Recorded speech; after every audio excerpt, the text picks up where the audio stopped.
Hello and welcome to Dino's World. Now, this is the tale of two motorcycles that can be related as two brothers that started their journey together.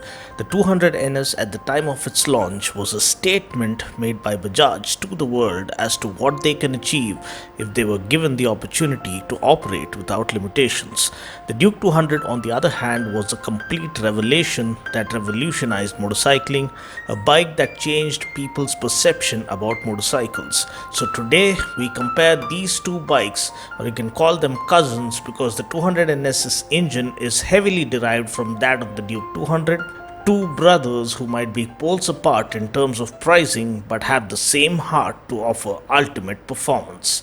Now let's talk some numbers. Now mind you, both of these bikes are BS6 models, which means they are Bharat Stage 6 compliant, which again means that they put out lesser emission and lesser pollution when compared to the BS4 models. So the Duke 200 comes powered by the new 199.5cc single cylinder 4-valve liquid cooled fuel injected BS6 compliant engine that now puts out 25 PS of max power at 10,000 rpm and 19.3 Newton meters of max torque at 8,000 rpm, and we get a 6-speed gearbox. 200 NS, on the other hand, comes powered by 199.5cc single cylinder 4-valve liquid cooled fuel injected BS6 compliant engine that puts out 24.5 PS of max power at 9,750 rpm and 18.5 Newton meters of max torque at 8,000 rpm, and we get a 6-speed gearbox here as well. So in terms of numbers on paper, Duke takes a slight lead, but both the bikes are more or less similar.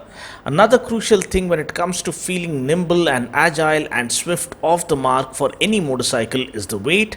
Now the Duke 200 weighs a mere 150 kgs, whereas the Pulsar weighs 156 kgs, which means the Pulsar is 6 kgs heavier. So the Duke enjoys the weight advantage and hence enjoys better acceleration, better handling, and also feels effortless to ride. Now talking about the handling, this is determined by the equipment on offer, and here the Duke ticks all the right boxes because we get 43mm USD forks from WP Suspension, we get the steel trellis frame with a bolt-on subframe that offers superb rigidity and balance. Also perfectly aiding this is the aluminium swing arm that offers rock solid stability even while doing triple digit speeds. Add to this a perfectly tuned rear monoshock and the radial rear tire from MRF that offers superb road grip. So all of this adds up to offer brilliant handling, in fact the best in the entire 200cc category. But there is a trade-off that needs to be made. Though everything in terms of handling seems picture perfect, the rear monoshock has now been tuned to be slightly softer when compared to the stiffer setting it used to come with earlier. In fact, this softer setting for the rear monoshock was introduced with the BS4 model itself and has been carried forward for the BS6 model as well. So this results in you bouncing around slightly when you are cornering hard. Now this comes primarily in light of offering a comfortable ride through our pothole-filled city streets. Earlier, since the suspension was stiffer, comfort wasn't all that great and the customers had complained that the suspension setting was way too stiff. So KTM tried to balance things out in terms of offering more comfortable ride quality while riding through the city streets. Now talking about the 200 NS, this bike is no less in terms of offering brilliant handling. This is the only bike to feature a perimeter frame in the 200cc class. Now the perimeter frame is usually used in higher capacity bikes, and here it really lends the 200 NS superb stability and balance.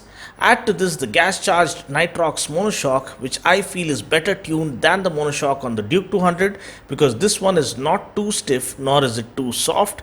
It would offer a comfortable ride through the city streets and at the same time offer great confidence in holding the line through the corners on a track. Now what doesn't help though is the puny 130 section rear tire.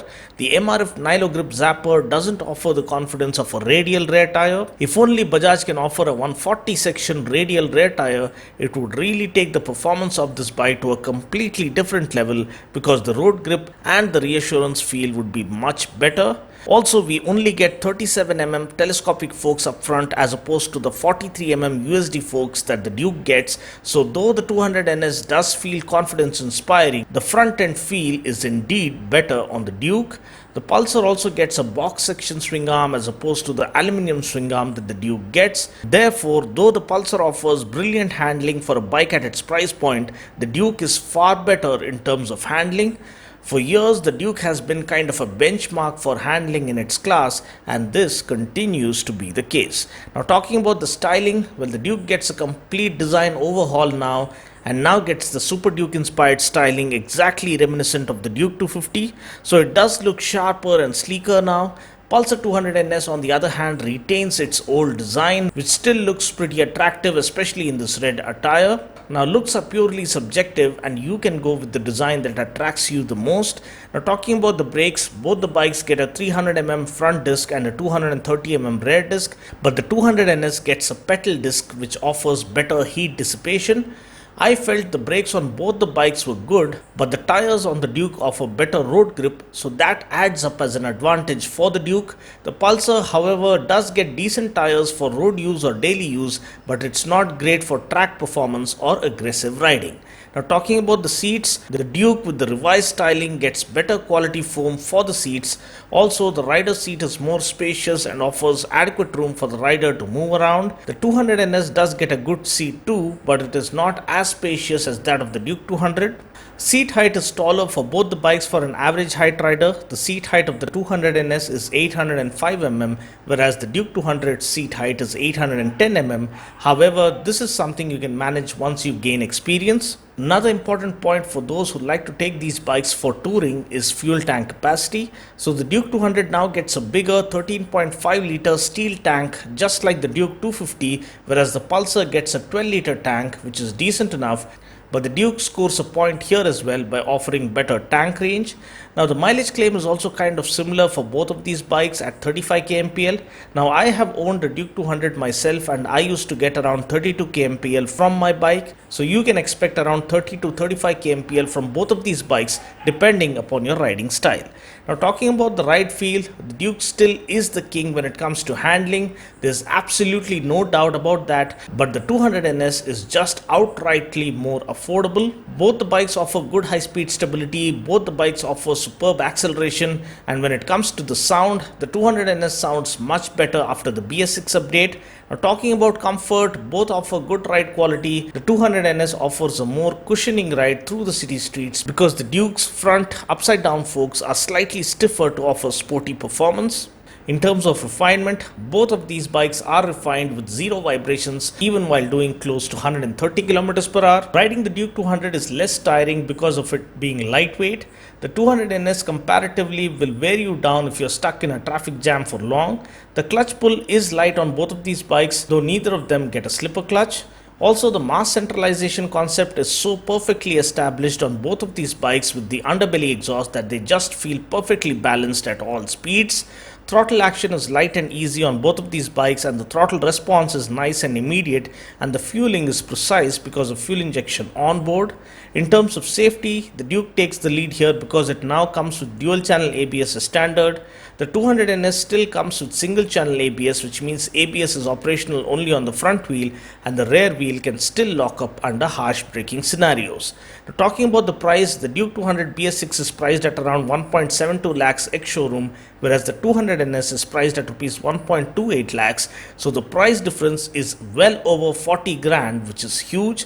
So coming to the verdict now, if you are the average Indian motorcycle buyer who rides his or her bike 90% of the time to the office and back, then the 200NS makes more sense because it is more affordable, it incurs lesser maintenance costs compared to the Duke, and it does almost everything well.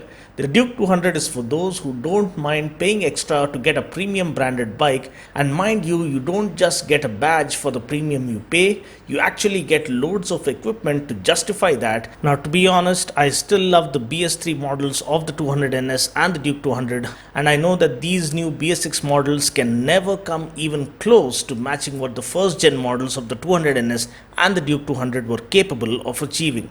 But as they say, with time everything changes, and so does the world. So for now, this is what we get, and no matter which bike you choose among these two, you are gonna enjoy it for sure. Well, I guess this wraps up my comparo video of the Duke 200 versus the 200NS. I just hope you found this video useful. If you have, please do subscribe, hit the bell icon, and stay tuned for all the action that unfolds right here at Dino's Vault. I'll catch you guys in the next video. Until then, take care, God bless, and ride safe.